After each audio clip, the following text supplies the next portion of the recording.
Boa noite a todos e todas, sejam bem-vindos. Teremos agora a palestra Criptografia, o que Heron tem a ver com isso, que será apresentada pela professora doutora Beatriz Causulário da Mota Ribeiro. A professora Beatriz possui graduação e mestrado em Matemática pela Universidade Federal do Rio de Janeiro e doutorado em Matemática pela Universidade Estadual de Campinas. É professora na Universidade Federal de Juiz de Fora, coordenadora da Organização Regional da UBMEP e coordenadora da Caravana da Matemática na UFJF. Tem como principais interesses a teoria de curvas algébricas, a geometria finita e a teoria de códigos. Aproveitamos para agradecer, Bia, por aceitar nosso convite, por estar aqui no nosso evento, e queremos relembrar a todos os participantes e ouvintes de algumas coisas. Que todos devem manter o microfone e as câmeras desligados durante toda a fala, para que não pese a internet de ninguém.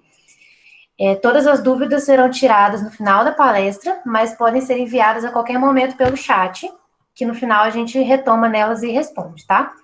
E lembro também que os certificados serão disponibilizados através da plataforma Integra para os internos do ICE e enviados via e-mail aos demais participantes. Enviaremos no final dessa palestra um formulário que deve ser preenchido como comprovante de presença. Uma boa palestra a todos e todas, e qualquer dúvida, estamos à disposição.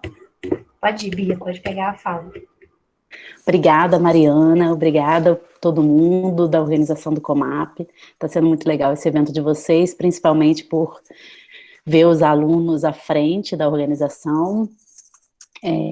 Eu não estou podendo participar de muita coisa, mas estou vendo relatos muito legais e acho muito importante a caravana estar aqui. Queria dizer que eu estou aqui em nome da caravana.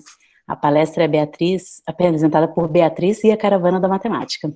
Então, sem me estender demais nesse início, vamos começar a palestra aqui. Deixa eu compartilhar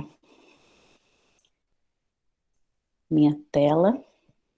Vai ter que ser a tela toda.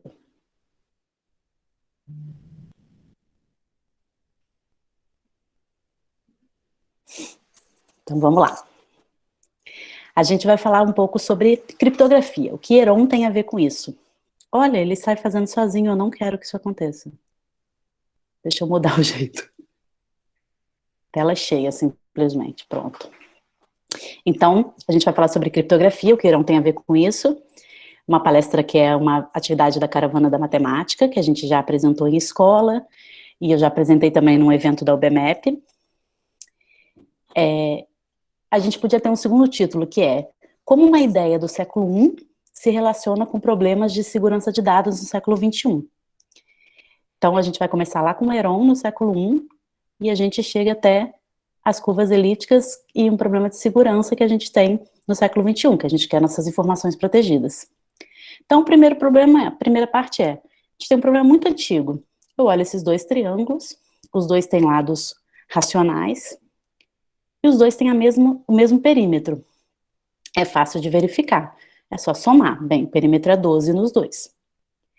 Agora, mais do que isso, esses dois triângulos, eles têm a mesma área. Esse primeiro é fácil, né? 3 vezes 4 dividido por 2, beleza. Agora o segundo é mais chato, né? Mas tudo bem, porque a gente tem a fórmula de Heron. Vocês já devem ter ouvido falar dela, que é uma fórmula que você encontra a área conhecendo os lados de um triângulo. Então você tem que a área é a raiz desse produto aqui, onde o S é o semiperímetro, ou seja, metade do perímetro. E aí você tem o S menos um lado, o S menos outro lado, o S menos o terceiro lado. Essa é a fórmula de Heron. Se você pegar e jogar esses valores todos, 4, 5 e 3, e esses valores racionais aqui, você vai ver que esses dois triângulos têm a mesma área. Então, beleza. Um problema que a gente tem é, como que eu faço para encontrar triângulos com mesma área e mesmo perímetro, fixos? Esse é um problema que o Heron já se interessava lá no século I, e o Heron se interessava por triângulos desse tipo que a gente tem aqui, que são triângulos com lados racionais. Ele se interessava exatamente por isso. Então, como que a gente pode fazer isso? Fixar uma área e um perímetro, encontrar a família de triângulos que tem essa área e esse perímetro. Não necessariamente com os lados racionais, mas, enfim. Então, vamos pegar um triângulo qualquer, Aqui tem um triângulo qualquer. Eu tenho um círculo inscrito nele, certo? Sempre eu tenho um círculo inscrito no triângulo. Fica aí um exercício para vocês. Como que eu posso provar que eu sempre tenho um círculo inscrito no triângulo? Mas eu sempre tenho. Então, eu tenho esse triângulo aqui, eu dividi usando essa circunferência de raio R, digamos que seja R aqui o raio que eu escrevi, mas então eu dividi em 3 triangulinhos, todos de altura R. Então, se eu quiser a área do triângulo todo, ele é a área somada de cada triangulinho. E como todos esses triângulos têm altura R, eu tenho a área do triângulo todo como R vezes o semiperímetro. Isso significa que se eu fixar a área e o perímetro, no caso é o semiperímetro, mas o perímetro é só o dobro disso, eu vou ter sempre o mesmo raio. Esse círculo vai ter sempre o mesmo raio. Ou seja, eu já descobri que essa família de triângulos de área e perímetro fixados tem sempre o mesmo círculo inscrito. E é daí que eu vou. A partir do momento em que eles têm o mesmo círculo inscrito, eu vou considerar os ângulos alfa, beta e gama. Eu não sei se dá para vocês entenderem no desenho assim, mas o gama é todo esse aqui. O beta é todo esse aqui. Todo ele. Não é só o pedacinho acima do azul, não. Todo esse aqui cinza. E o alfa é todo esse roxo. Então tá. Se eu parar nesse triângulo azul aqui eu tô pegando metade do beta. Aqui é o raio. E aqui eu chamei de L, um certo valor. Lembra que esse lado do triângulo media C. Então aqui mede L. E aqui mede C menos L. Então, olhando no triângulo azul, a tangente do beta sobre 2, isso é um triângulo retângulo, então a tangente aqui é exatamente quem? O cateto oposto sobre o cateto adjacente, então L sobre R. E se eu olhar para o triângulo laranja, a tangente de metade do alfa é exatamente quem? O cateto oposto, C menos L, sobre o cateto adjacente, que é o raio. Então, se eu somar essas duas tangentes, vou somar essas duas coisas aí, o L vai embora, vai ficar C sobre R, ou seja, C, que é o tamanho, a medida dessa base do triângulo, é o raio vezes a soma das tangentes, dessas duas metades dos ângulos aqui.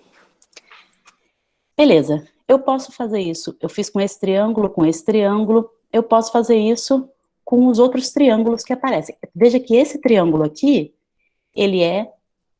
eu peguei exatamente o triângulo aqui de baixo e dividi, fiz esse pedaço e esse pedaço.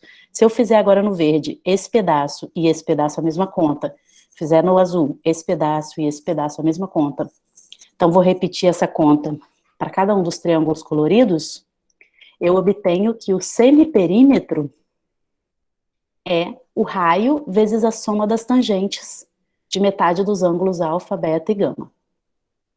Mas eu tinha obtido antes que a área era o raio vezes o semiperímetro. E agora o semiperímetro é o raio vezes essa soma de tangente.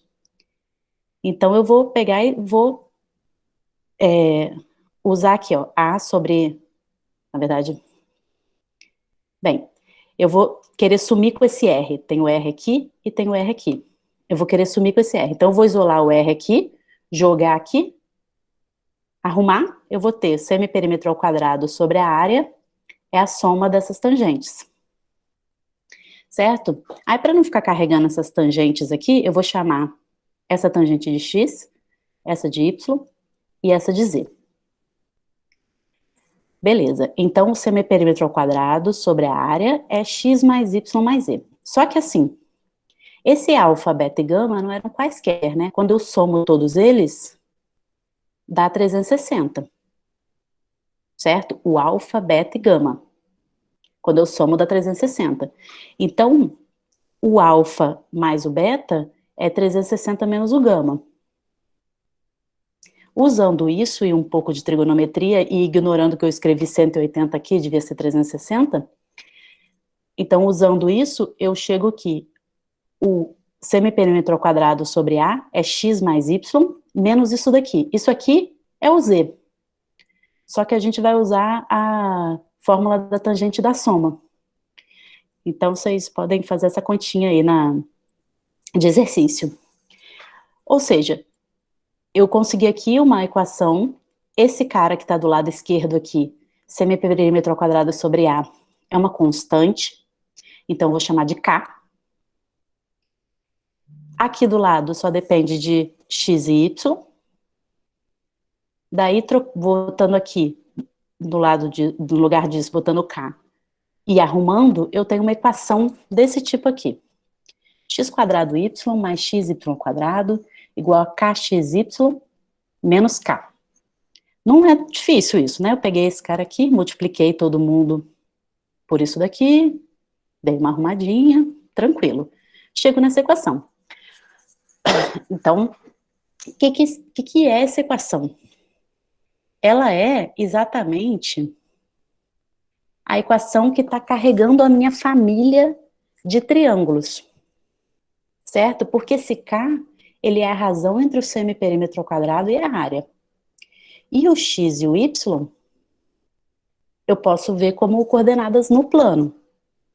Então, aqui eu tenho um desenho no plano, uma curva no plano, e que quando eu vou trocando o K aqui, eu mudo a minha relação entre x e y, e aí eu tenho essa curva no plano em que cada triângulo de área A e semiperímetro S eu encontro, corresponde a um x e um y, ou seja, é um ponto na curva, e cada ponto na curva é um triângulo com a mesma área e semiperímetro. Eu tenho que me preocupar um pouco com o ponto, dependendo da região do plano cartesiano, porque eu tenho que lembrar que esse x e esse y são tangentes dentro do triângulo, né? Então, não pode ser qualquer valor, porque eu estou dentro do triângulo.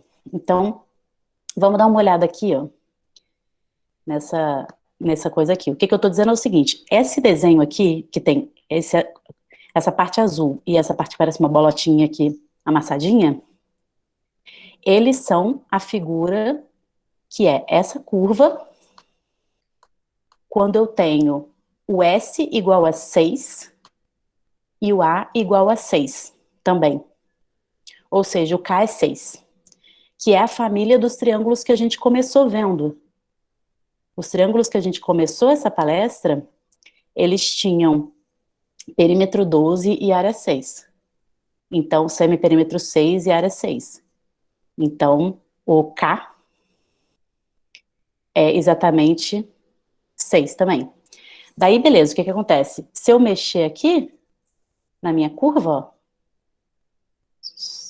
tá mexendo o meu triângulo. Ou seja, cada ponto aqui nesse pedaço da curva é um triângulo diferente. Certo? Essa que é a ideia. Essa curva, ela tá guardando os triângulos de mesma área e mesmo perímetro. Bonitinho, né? Então tá. Agora a questão é o seguinte. Cadê? Ela cheia de volta. Essa cara dessa curva, ela não é uma coisa, não tá tão geral quanto a gente gostaria. A gente pode escrevê-la mais geral. Mas tem um pouquinho de serviço por trás que eu vou fingir que nada está acontecendo, certo?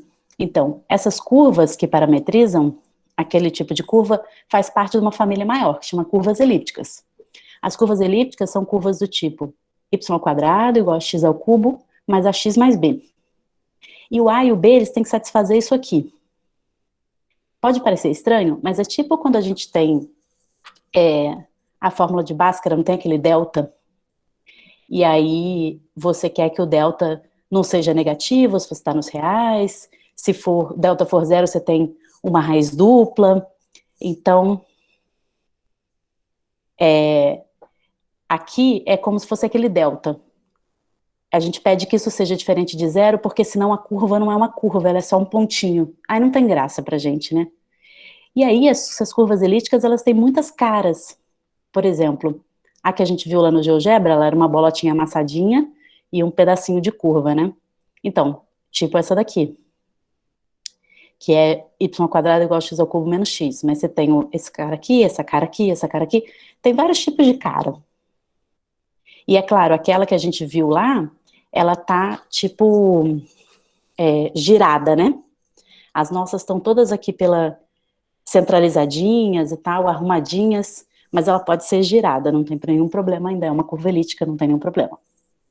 Agora, essas curvas, elas são interessantíssimas, porque elas têm várias propriedades que outras curvas não têm. A principal propriedade que dá para a gente fazer coisas interessantes com a curva elíptica, a principal propriedade é o seguinte: eu consigo fazer uma operação, mas é porque ela tem uma propriedade muito interessante que é, se eu pegar 2 pontos na curva, tipo P e Q aqui, e traçar uma secante, eu vou encontrar sempre um terceiro ponto. Isso é tranquilo, porque essa curva tem grau 3. E isso é uma questão da geometria algébrica. Se a curva tem grau 3, eu vou cortar aqui por uma reta, vou ter que encontrar em 3 pontos. Você pode se perguntar o que acontece quando a curva for tangente, a gente vai ver esse caso e tal. Então, usando essa propriedade, a gente consegue fazer uma operação. A minha operação vai ser o seguinte: se eu quiser somar P e Q, eu vou traçar a reta secante. Aí encontrei a curva no terceiro ponto. Essa não vai ser a minha soma.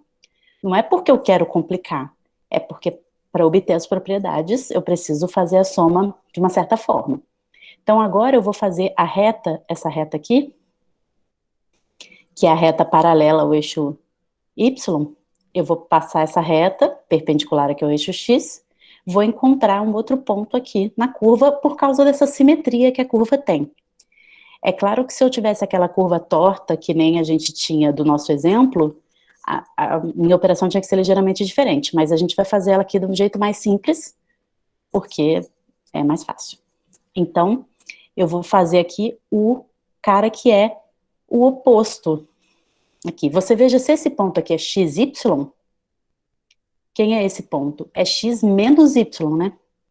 A coordenada x é a mesma, a coordenada y tá exatamente ao contrário. E aí eu vou definir, o ponto P mais Q vai ser esse ponto aqui, que eu vou chamar de menos R. Veja bem, menos R para mim vai ser trocar o sinal do Y, o X fica igual. Isso eu não posso esquecer. Então, isso eu faço quando eu estou somando 2 pontos e passando uma reta secante por eles. Agora, eu posso ter algumas coisas diferentes, por exemplo, e se eu somar 2 pontos que são exatamente os opostos, com o mesmo x e com os y's invertidos, o que acontece se eu somar? Bem, se eu passo uma reta por aqui, eu falei que sempre tem que encontrar um terceiro ponto, certo? E aí não tem terceiro ponto. Faço ter. Vou chamar de O. Esse é o famoso, que você já deve ter ouvido falar, o ponto no infinito, da geometria algébrica. Então, vou chamar esse cara aqui de O, ponto no infinito. Então, vou dizer, se eu somar um cara com o oposto dele, dá o ponto no infinito. Agora, em geral, quando a gente soma um cara, uma coisa qualquer com o oposto, a gente quer que dê zero, né? Então, esse infinito vai ser o meu zero nessa operação, vai fazer meu papel de zero. Agora, outro caso, o que poderia acontecer? Se eu quiser somar um ponto com ele mesmo, tipo, se eu quiser somar 2 com 2, então se eu quiser somar P com P, o que eu vou fazer?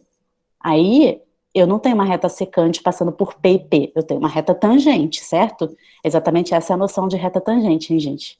Eu pego um ponto Q aqui, faço a secante do Q e do P, vou aproximando o Q cada vez mais, isso chegando até mais perto que eu puder do P, sim? E aí vira uma reta tangente, essa é a noção de reta tangente. Se eu quiser somar o ponto com ele mesmo, então vou passar a tangente, a curva nesse ponto, vou encontrar um outro ponto aqui, vou ver o oposto dele aqui embaixo e vou definir. P mais P, 2P. Certo? Definir quem é. Então, a operação é sempre essa. Eu passo a reta secante ou a tangente, encontro o terceiro ponto. Aqui veja que é o terceiro, porque quando eu passo a tangente, é como se eu estivesse contando o ponto P 2 vezes. Então, passei pelo P e por esse ponto aqui. Certo? Então, eu definir uma operação. Essa operação, essa figura é legal, já tinha esquecido dela. Aqui eu estou somando o ponto com ele mesmo várias vezes, ó. Eu passo a tangente, encontro esse aqui. Aí faço o oposto aqui, 2P. Aí eu faço a secante do 2P com o P. O meu terceiro ponto é esse. Aí eu faço o oposto, só que agora o oposto está em cima, hein? Cuidado. 3P. Agora eu faço a secante com 3P e P. Encontrei esse ponto aqui. Faço o oposto dele, cá embaixo, 4P. Entenderam? Agora, se eu quisesse o 5P, o que eu vou fazer? Vou passar a secante aqui, aí vai estar lá embaixo, fora da minha tela. Mas vai estar lá um cara, passo o oposto, vai estar lá em cima, 5P.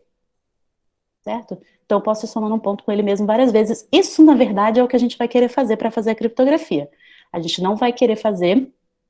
a gente não vai querer, não. A gente vai querer somar um ponto com o outro, mas o mais importante vai ser isso. A soma de um ponto com ele mesmo. O que a gente vê nessa figura aqui? Que quando a gente soma um ponto com ele mesmo, é meio... qual a palavra que eu tô procurando? É meio difícil de, tipo, chutar onde vai parar esse ponto, certo? O P tá aqui, o 2P tá aqui, o 3P tá aqui, o 4P tá aqui, aí o 5P vai estar lá no alto, e aí o que vai acontecer com o 6P? Sei lá. Então, essa soma de pontos, ela é meio imprevisível sem a gente fazer cada passo. Tipo, alguém perguntar assim, onde você acha que tá o 100P? Ou 99P? Sei lá. Pode estar em qualquer lugar. É meio difícil de prever. Então tá. Agora, essa operação, ela satisfaz tudo o que a gente gostaria. Ela é comutativa, somar um ponto P com Q é a mesma coisa que Q com P. Ela é associativa. Ela tem um elemento neutro que eu forcei a ter, que é aquele ponto no infinito que eu chamei de O. E todo elemento tem um inverso, que é trocar a coordenada Y. A coordenada X fica igual, o sinal da Y que muda. Se ela satisfaz tudo isso, ela é um grupo, olha que delícia.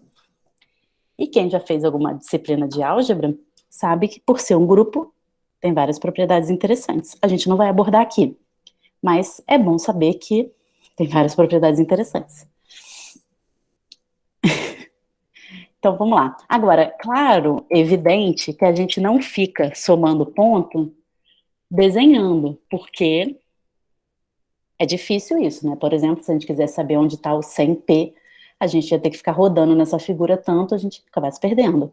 A questão é, existe fórmula.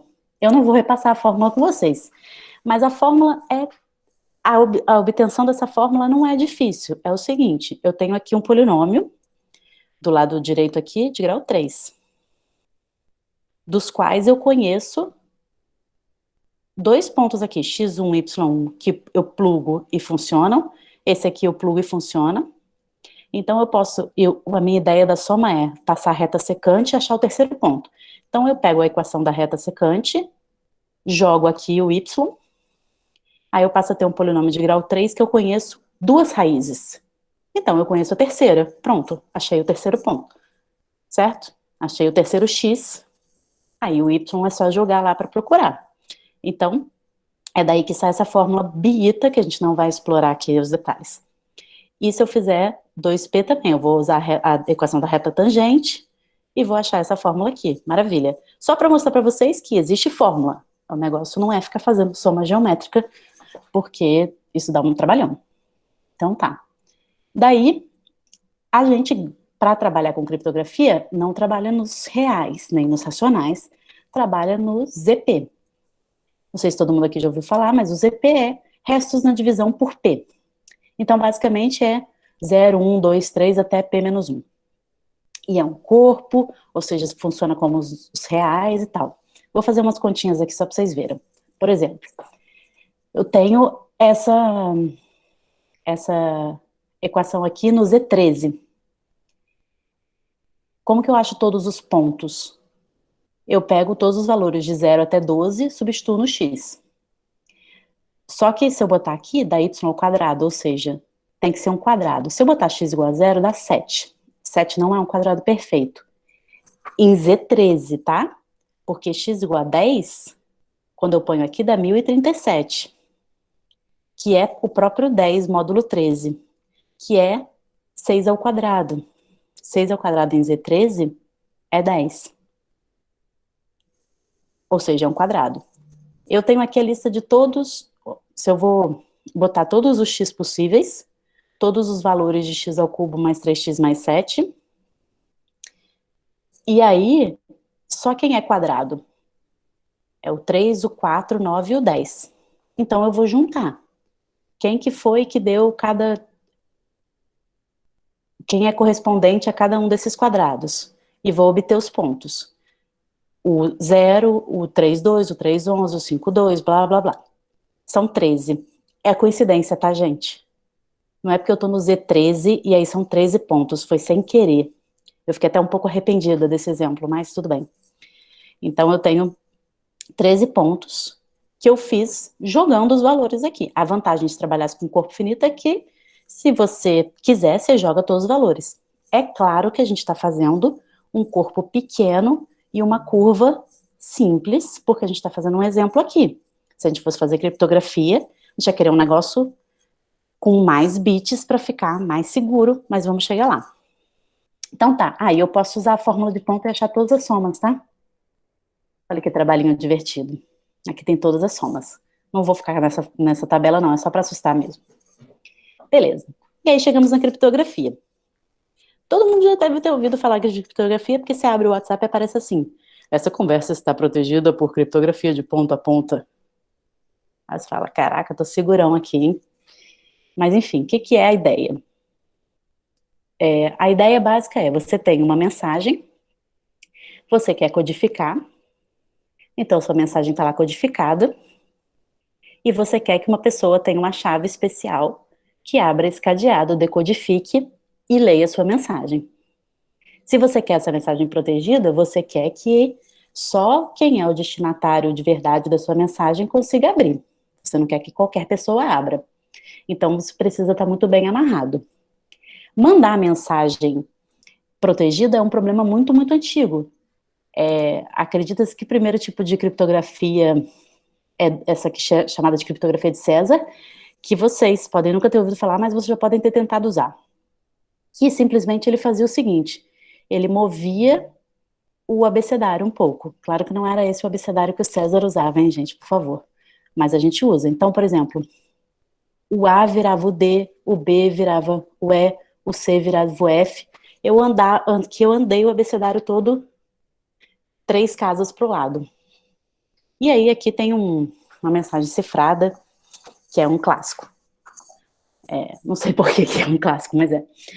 Mas enfim, então eu ando todo o abecedário 3 para o lado. Pode parecer muito burro, mas nessa época, as mensagens que o César mandava para o seu exército, se fossem encontradas por alguém no meio do caminho, elas não conseguiam ser descobertas.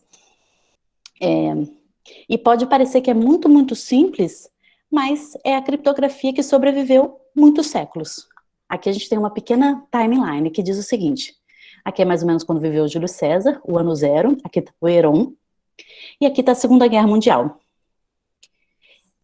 que teve a máquina Enigma, do Alan Turing, todo mundo já deve ter ouvido falar, já assistiram aquele filme e tal. Por que eu estou botando a máquina Enigma aqui? Porque a máquina Enigma, que quebrou a criptografia e fez os aliados vencerem a guerra e tal, ela é simplesmente a criptografia, a criptografia que se usava na época era a criptografia de César, feita várias vezes. E aleatoriamente, você transferia mais ou menos, você transferia para um lado, para o outro, para um lado, para o outro, bagunçava as letras. Era simplesmente bagunçar as letras, só que era feito por uma espécie de computador, que não era um computador. Então você fazia isso várias vezes seguidas, ninguém sabia o que você tinha feito, só a sua máquina com a chave contrária desfazia na mesma ordem e conseguia ler. Ou seja, lá do Júlio César, antes do ano 0, até meados do século XX, era esse tipo de criptografia que a gente tinha, com com coisas mais elaboradas? Sim, mas era o mesmo tipo de criptografia. Daí, quando passou a guerra, precisou haver uma corrida por novos tipos de criptografia. E foi aí que surgiu primeiro a criptografia RSA, que é a mais famosa e a mais utilizada de todas, que usa números primos, em 1977, e em 85 de curvas elípticas, que a gente vai falar um pouquinho aqui. Que, embora tenha nascido em 1985, ainda está muito sendo pesquisada e muito pouco utilizada ainda, embora em 2005 a Agência Nacional de Segurança dos Estados Unidos tenha recomendado que todas as empresas americanas trocassem criptografia RSA por curvas elípticas, pela segurança, mas ainda não é totalmente usado, não. Então tá. Então, dito isso, o que é criptografia de curvas elípticas? Bem, a gente vai usar uma curva para criptografar uma mensagem. Então, para isso, eu preciso primeiro transformar minha mensagem num número.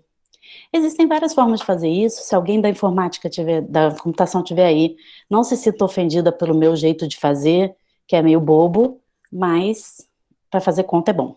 Então, eu vou usar 99 para espaço e vou usar essa tabelinha.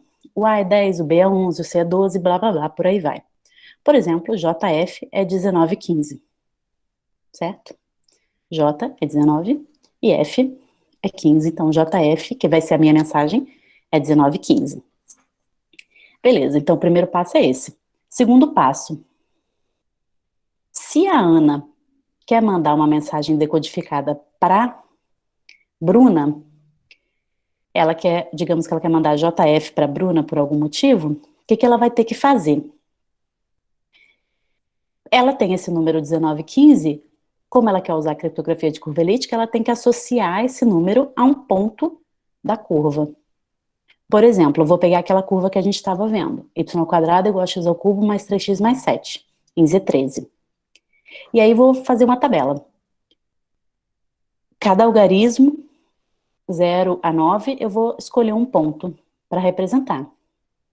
Então, 1915 é o 311, 107, 311, 87. 87.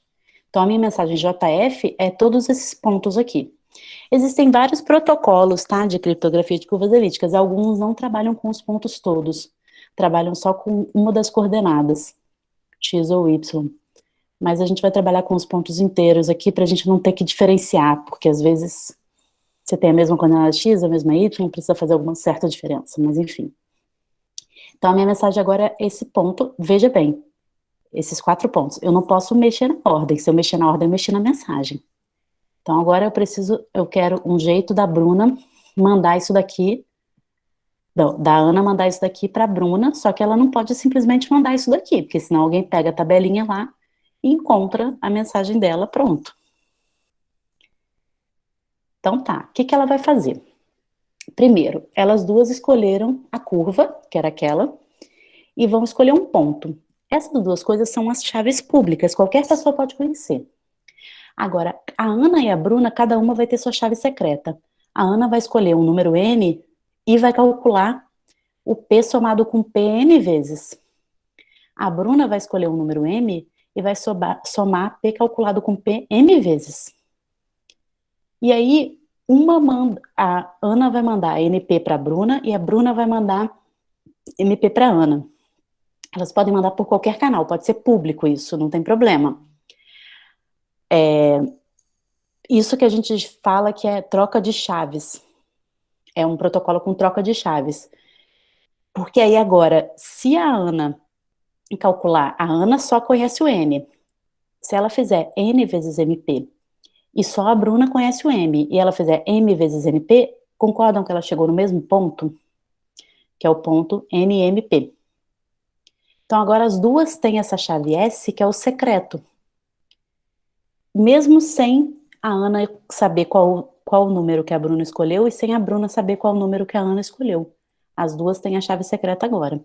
Agora, se a Ana quiser codificar uma mensagem, ela soma simplesmente a mensagem com a chave secreta. E a Bruna, como ela sabe a chave secreta, ela faz a mensagem codificada somada com o oposto da chave secreta e encontra a mensagem de volta. Parece simples, né? É só somar os pontos. A questão da segurança está baseada no fato de que, primeiro, é claro que essa soma de pontos, embora eu tenha falado que é difícil a gente saber onde um ponto vai parar e tal, se a gente está num corpo finito, a gente tem um número finito de pontos, então eles ficam presos ali. No caso da nossa curva, ficam presos naqueles 13 pontos. Só que se ficam presos naqueles 13 pontos, como que eu vou saber se você somou o ponto 72 vezes para chegar naquele ou se você somou o ponto 432 vezes? É muito difícil eu descobrir quem é o N, mesmo que eu saiba quem é o NP. Descobrir quem é esse N aqui é muito complicado, chama problema do logaritmo inverso. É muito complicado, exatamente por essa particularidade do corpus finitos das coisas se repetirem. Então é muito difícil descobrir isso. É mais difícil, é mais custoso do que fatorar, muitas vezes, que é o problema do RSA. Então tá, então vamos continuar o nosso exemplo. O que que acontece? A gente tinha essa curva, digamos que a Ana e a Bruna escolheram o ponto P, que é o 12,9. Não tem a ver com a mensagem, tá, gente? É um ponto que elas escolheram. E aí elas postaram lá, gente, a nossa curva é essa, o nosso ponto é esse. Agora a gente vai trocar mensagens. Digamos que a Ana escolheu 5 e a Bruna escolheu 7. É claro, se a gente estiver fazendo uma coisa séria, a gente vai fazer um corpo maior, vai fazer uma curva mais complicada, vai fazer N's e M's maiores, mas aqui é só um exemplo. Então, a Ana tem que calcular 5P e a Bruna 7P. Então, usando a fórmula lá da soma de pontos, eu vou lá achar quem é 2P, 3P, 4P, 5P. Esse aqui é o que a Ana tem que fazer, e 7P é o que a Bruna tem que fazer. Certo? Essas contas estão todas lá no Z3, hein, gente? Dentro dessa curva, naquela tabela enorme lá e tal. E aí, as duas têm que calcular a chave secreta, que é a NMP. Então, por exemplo, a Ana já sabe, a Ana recebeu MP, que é 9 e 10, e ela tem que calcular 5 vezes 9 e 10. Então, ela tem que somar o 9 e 10 com ele mesmo 5 vezes. Usa a fórmula lá, chega que é 3, 2. Certo? Então, essa é a chave secreta agora. Qualquer coisa que ela quiser transmitir, ela vai somar com 3, 2. Então, se a mensagem dela, lembra que a mensagem dela era essa? Então, ela tem que codificar cada um desses pontos e mandar em ordem. Então, o 87, por exemplo, ela codifica, dá 311. Aí ela vai codificar o 311, vai dar um outro ponto. O 107 vai dar outro ponto. O 311 vai dar outro ponto. E ela vai mandar esses 4 pontos.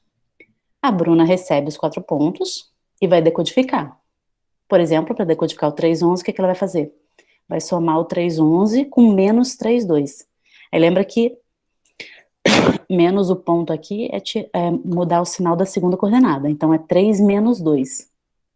Só que menos 2 em Z13 é 11. Então, é 311 com 311 que dá o 87, que era esse pedaço da mensagem. Certo? Então, beleza. É simples. A gente só precisa entender essa soma de pontos e saber trabalhar corpo finito. Agora, a questão é o seguinte. Essa curva tão simples que o povo está usando para criptografia desde os anos 1980, não é uma curva que a gente acabou de inventar, como matemáticos. É uma curva que já aparecia de um problema lá do Heron no século I. Então, o que a gente tem de, eu diria, uma moral aqui?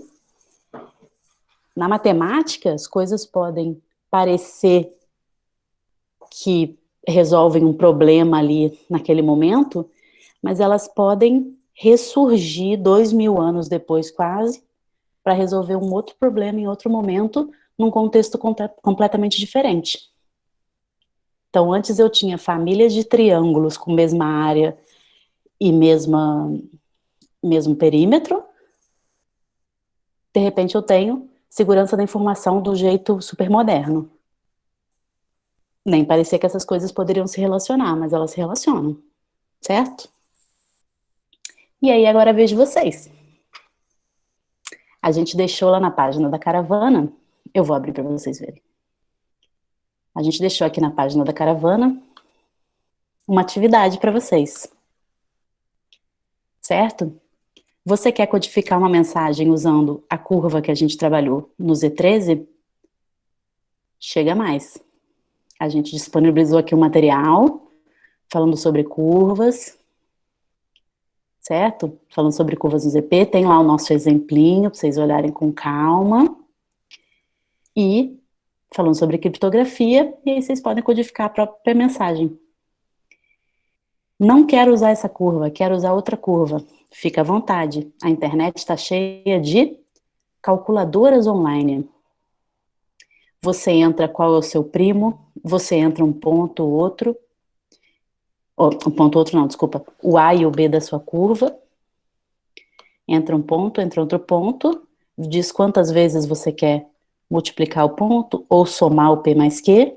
Ele faz. Então, vocês podem repetir essa criptografia usando isso. Faz isso, procura a gente, conta para a caravana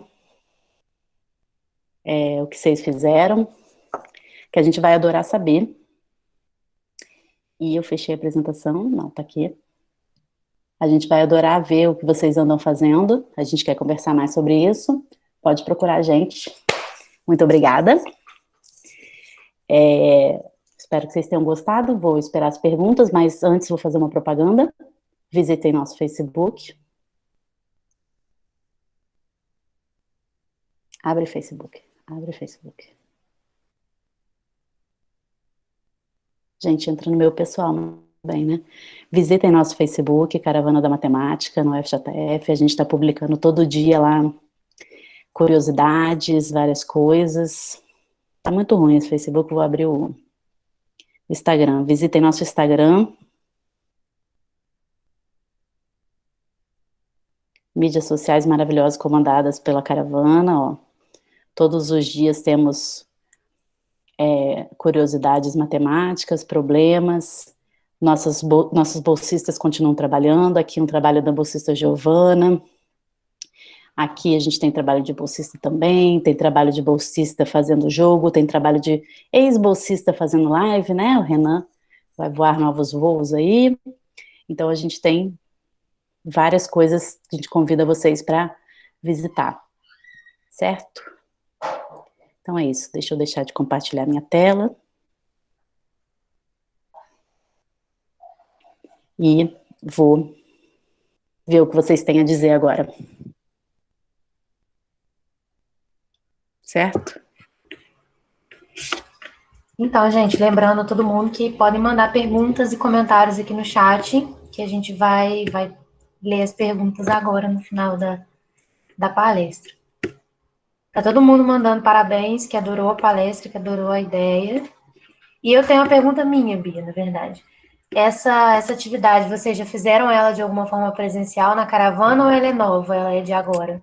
Não, então, a gente fez na caravana uma vez, porque a gente tem uma questão que é... Como foi com os alunos?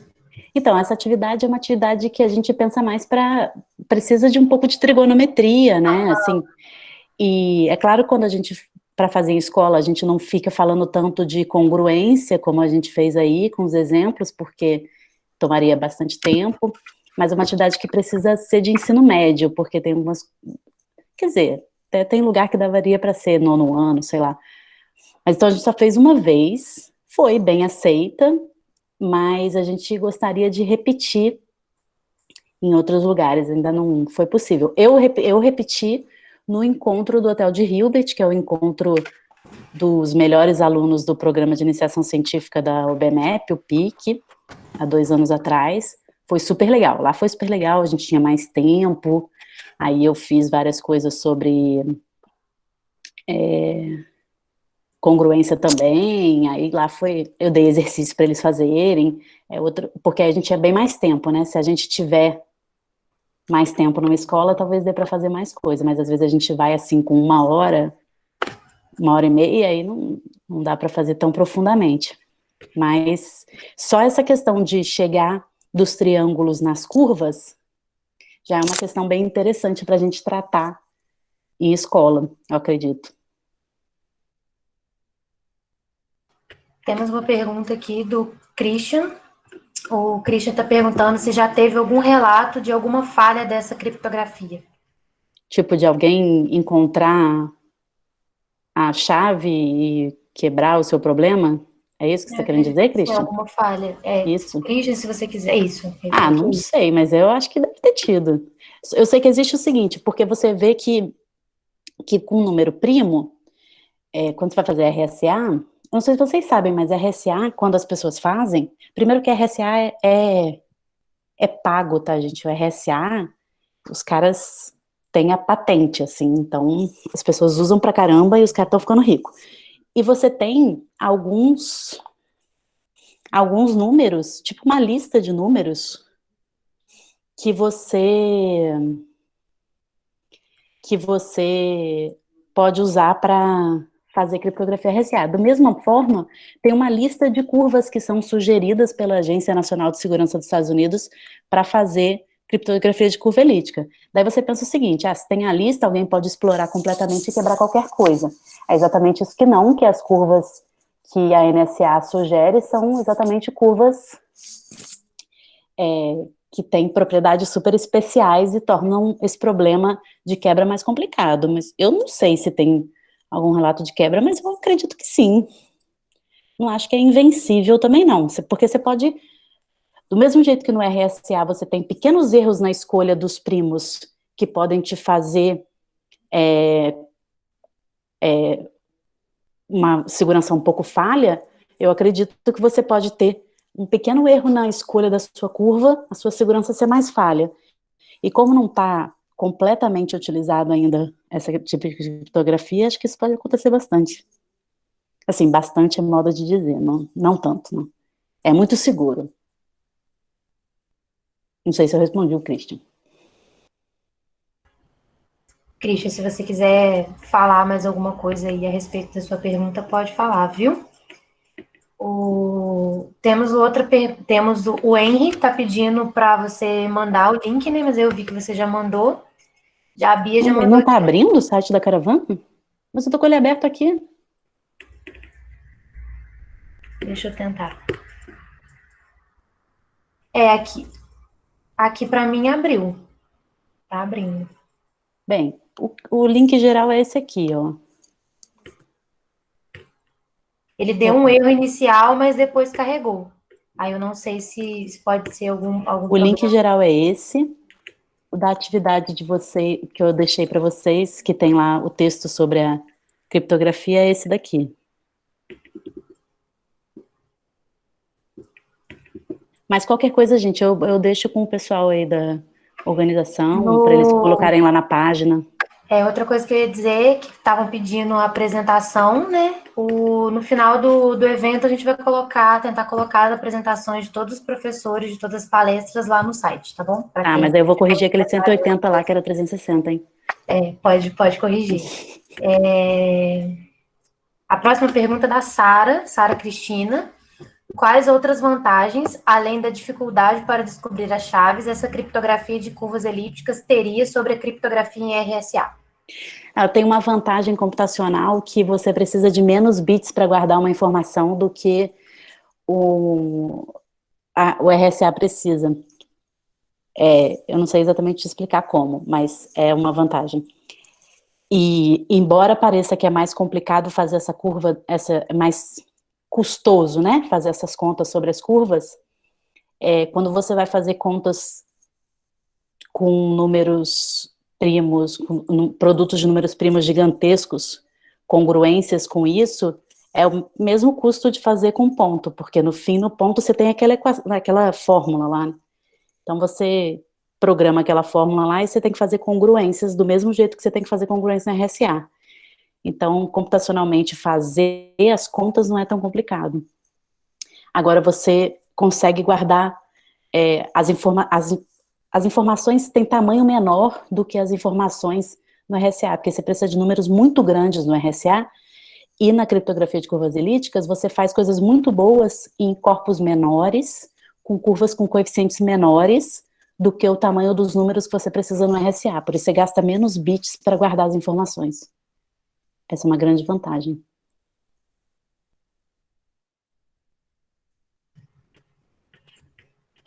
Sara, se tiver mais algum outro questionamento a respeito da sua pergunta, pode mandar aqui para a gente, tá? E a gente tem mais uma pergunta do Robert Pires. Existe algum projeto da caravana que possa realizar com alunos interessados em matemática no ensino médio? Digo, alunos interessados em matemática por conta da contagem e geometria, conteúdos que os estudantes geralmente têm muita dificuldade. Acho que é alguma Oi, atividade Robert. de contagem e geometria, né? Ele tá perguntando. Oi, Robert, é alguma atividade, assim, um projeto que você diga a gente fazer coisas mais a longo prazo, assim, de vários encontros, várias coisas? Ou só, não uma atividade pontual da caravana, né? Acho que a gente nunca pensou em um projeto, assim, de longo prazo, tipo um curso, vários encontros. Não, talvez possa ser uma programação para o futuro. Talvez possa ser uma ideia para algumas lives da caravana, com alguns alunos desse sentido. É bom ter contato, sim, com o professor de escola. Quem sabe vocês podem ajudar a gente a saber o que, que os alunos gostariam de ver online sobre a caravana, por enquanto, né? Para depois, no futuro, a gente pensar em outra coisa.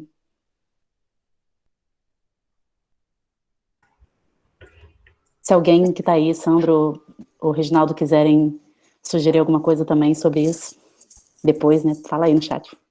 Respondeu, Robert, a sua pergunta? Porque você colocou aqui em cima algum projeto sobre criptografia e aí ela falou que não teve projetos longos, né?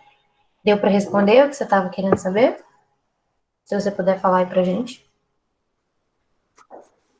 Aí, falou que deu ok. Então a gente tem mais uma pergunta aqui da Noemi. De curiosidade, quais seriam os temas de pesquisa em curvas elípticas? Acredito que deva haver outras aplicações além da criptografia. A teoria de curvas elípticas como uma área da geometria algébrica é uma teoria enorme, assim, tem muita coisa por trás e muita coisa bem mais delicada do que essa parte de criptografia, assim. E aí tem vários temas de pesquisa relacionados com geometria algébrica mesmo.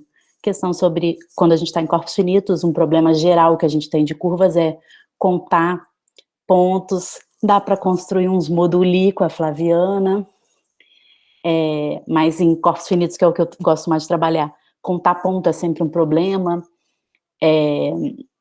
A gente gostaria também de conhecer melhor as famílias, as propriedades que as famílias de curvas têm, curvas parecidas, que tipo de propriedade que elas têm. Tem muita coisa para trabalhar sobre geometria algébrica, com certeza absoluta. E eu tô vendo que tem... Ah, não, deixa eu deixar a Mariana, não vou pular, não. Que a Noemi continua a pergunta dela ali. E a Noemi continua perguntando se a grande vantagem de uma curva elíptica seria aquela álgebra que foi definida. Exatamente. A grande vantagem da curva elíptica é que você define aquela soma de pontos que formam um grupo. Isso não é qualquer curva que você pode falar. Agora, nessa curva aqui, eu vou definir uma soma e vai formar um grupo. Não é trivial. As curvas elípticas têm essa vantagem maravilhosa. Ainda tem uma outra coisa que eu não falei, porque a gente estava trabalhando sobre corpo finito, mas se a gente tiver nos racionais, por exemplo, se eu tiver uma curva e pegar dois pontos com entradas racionais, o terceiro ponto que a reta vai atingir sempre vai ter entradas racionais. Então, eu provo também que essa curva tem infinitos pontos com entradas racionais, que é uma coisa bem interessante. Só usando essa operação. Essa operação é bem interessante mesmo, e ela não é trivial de achar, não. Ela é uma grande vantagem das curvas elípticas mesmo. Não é qualquer cúbica, porque a gente fala assim, ali é uma cúbica. Não é qualquer cúbica que tem isso.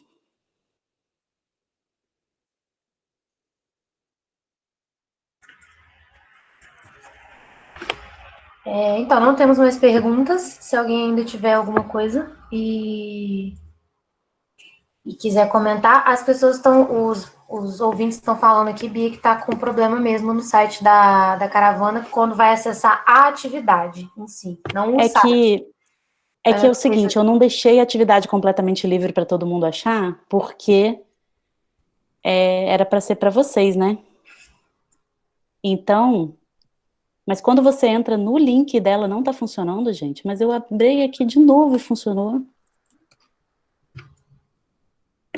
Não, só porque eu falei, ela não tá querendo abrir, peraí.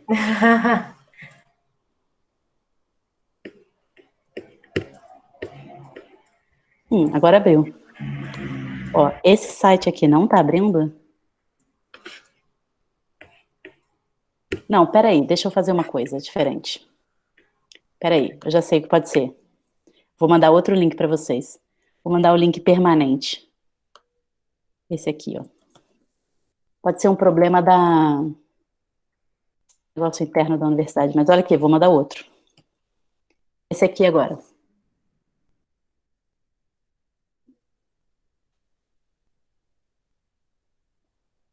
Esse novo não? Também, Noemi? Continua, fica dando página não encontrada. Fica. Gente, mas aqui em casa Mensagem, abre. desculpe, mas você está procurando algo que não se encontra aqui. Às vezes porque você tem acesso ao site de alguma outra forma e aí para você aparece, talvez. Bizarro. Talvez seja aí um probleminha para vocês tentarem resolver. Gente, eu entrei no modo anônimo e eu consigo entrar. Mas enfim. Resolveremos. E vou mandar para vocês. Porque ontem, Reginaldo, ontem você entrou, né? Então a universidade me sacaneou. Não, isso está gravado, a universidade é maravilhosa. Meu site está criptografando esse problema. Para entrar lá, vocês têm que resolver. Não, eu vou resolver isso daí. E vou pedir para mandarem para vocês. Certo? Muito Então, tá, esquisito. Alguém tem mais alguma pergunta? Alguém da caravana quer fazer mais algum comentário? Ou você, Bia? Não, eu tô bem. Eu queria só convidar vocês para seguir a caravana nas nossas mídias Sigam sociais. as redes sociais da caravana e aproveitar o parêntese, sigam também as redes sociais do Comap. O Comap agora tem uma página no YouTube. Então, esperamos que todos vocês nos sigam também no YouTube agora, tá, gente? Todas as palestras estão disponíveis lá. Apareceu mais uma pergunta aí. Apareceu mais uma pergunta. Do Thiago. Aproveitando a deixa de onde vêm todos os fatos diários com números primos nas datas lá na página da caravana. Tem muitos sites legais para procurar fatos sobre números. Tem. Ó, eu vou mandar aqui 2. Deixa eu só confirmar o endereço, porque senão eu falo uma coisa e não é.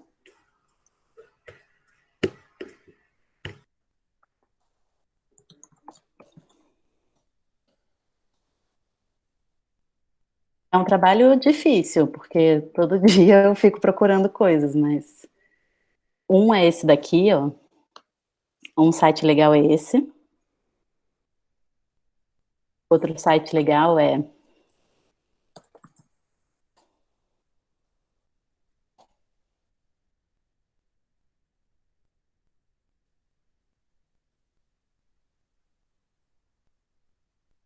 Ixi. Peraí que eu digitei errado e deu errado.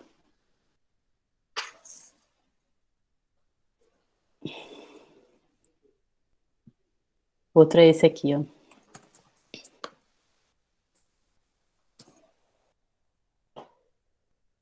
Esses 2 sites são fontes bem legal. Um tem coisas especiais sobre números, até números muito grandes.